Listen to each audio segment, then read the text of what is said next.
Well,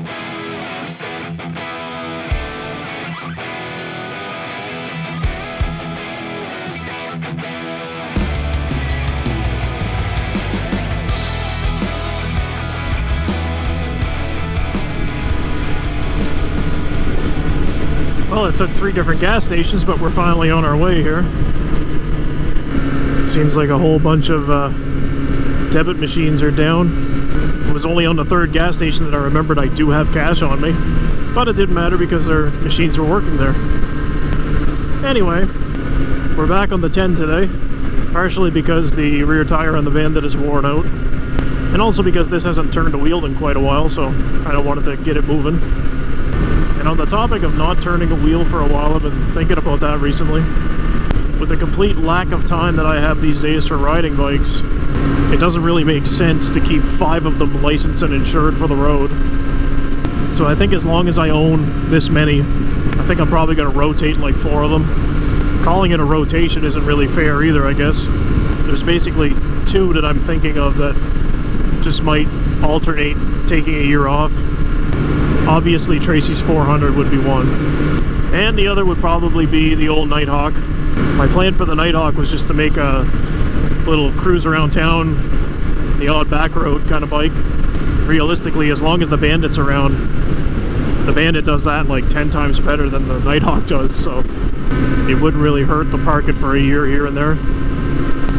Or another thing I could do with it, a little more unlikely that it would happen, but could also just give it to my father for the summer, but I have a feeling he wouldn't use it and he wouldn't want it anyway.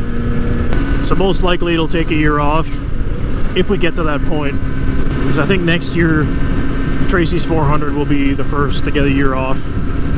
I only realized when messing around with the insurance for the Bandit, I was basically paying extra to have Tracy as the principal driver of the 400.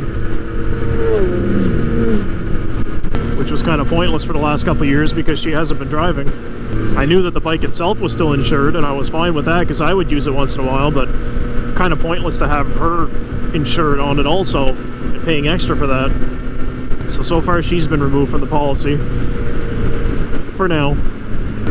I've basically already paid the entire amount to have her bike covered for the rest of the year, so it's just going to stay there. It'll stay on the policy for now, and then probably at renewal time it'll be removed, which kind of sucks because I do have a lot of fun taking that thing out, especially like when we went to Advocate Harbor, and that was great. But like I said, I just can't split my time between all these bikes.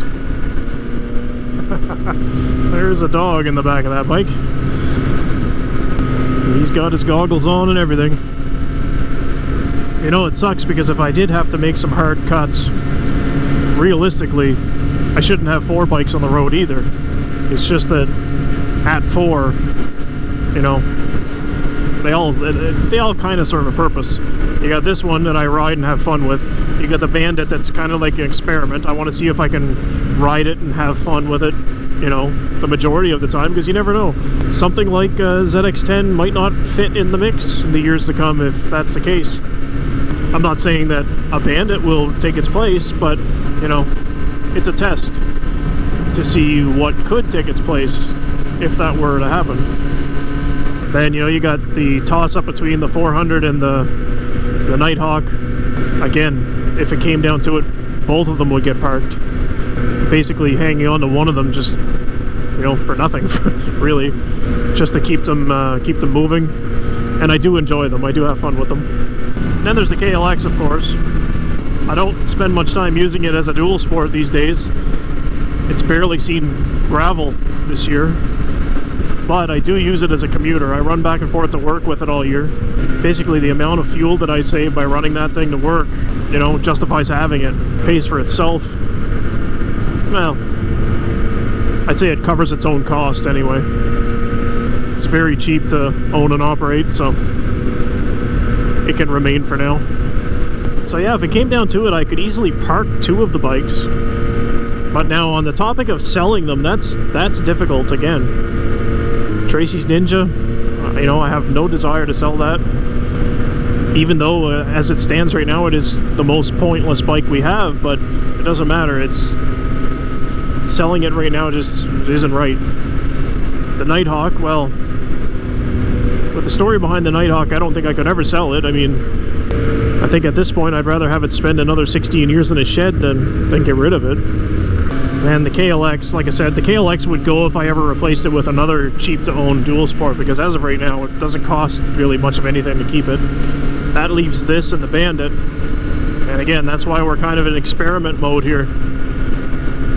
See what I do with each one, and kind of see if both of them could be replaced with one bike, and if so, what type of bike would that be?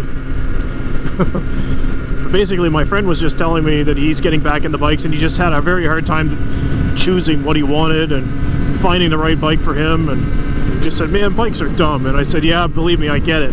That's why I have like 5 of them, and I still can't decide what I want.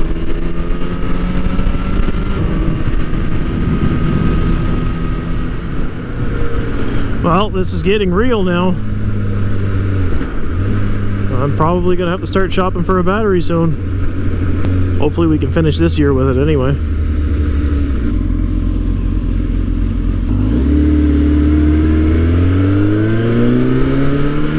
What I really need to do first is to go over the starting system on this and just do a couple of voltage drop tests. Just got to make sure that my starting issue is not... Oof, that reaver got banged up. Yeah, just got to make sure the starting issue is not due to poor connections or anything like that. You know, if it is just a weak battery, I need to address it sooner than later, because I will cause voltage drop issues if I keep starting it with a crappy battery. I'm not sure if I even mentioned the starting issues on this, probably did, but basically once the engine is good and hot from, like, you know, slow speed riding through town and stuff like that, the whole bike gets really saturated with heat, and it kind of suffers for a second or two to get started. My ZX-12 kind of did the same thing. They were a little bit more known for it. It only ever did it when the bike was real hot, when the whole bike was saturated. But now I notice, like today, the bike is not hot. Running down the road now at 67 degrees. We just pulled over back there. We did not, you know, putt around through town for it to heat up. We just pulled over and stopped immediately, let it sit. It's a nice cool day today, barely 20 degrees. And still, when I got back on it, it kind of just barely hesitated a little bit. Enough that it like reset my gauges again. It reset the trip meter, reset my clock. So it's obviously not getting any better. Another downside to having so many bikes on the go, you just put things off. But again, I'm in a point this year where I don't want to spend too much more on bikes for the rest of the season. If I can limp this thing along for another month, that'd be great. I can look into a battery over the winter, take a quick look at the starting system before I park it. A month sounds like a long time, but the way I go, that might only be like 1 or 2 more rides.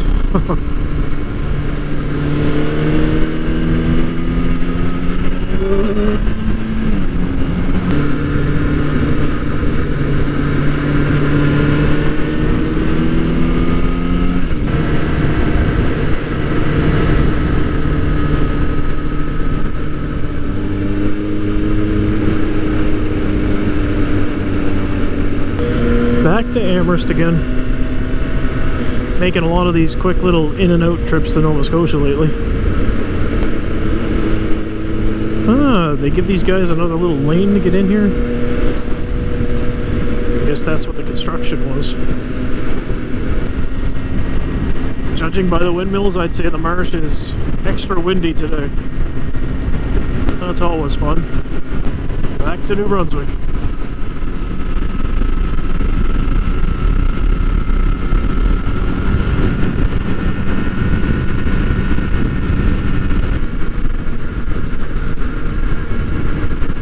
Something's burning down there. Hopefully nothing of value. Uh-oh. So much for nothing of value then, I guess, that the fire trucks are on the way. Not often you see a Memram Cook traffic jam.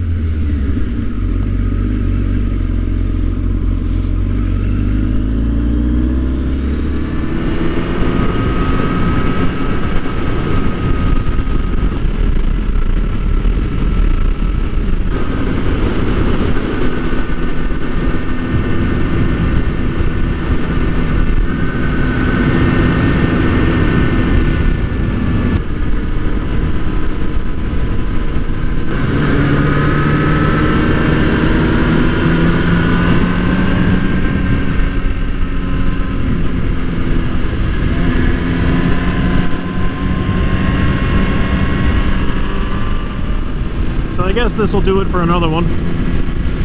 Another quick little get out. Don't need to be gone for the whole day to have a good time, I guess. So I guess if you made it this far, might as well subscribe to the channel and all that jazz. Go click some buttons and type some words and all that stuff. We'll head home and hopefully get a lot more fall days like this.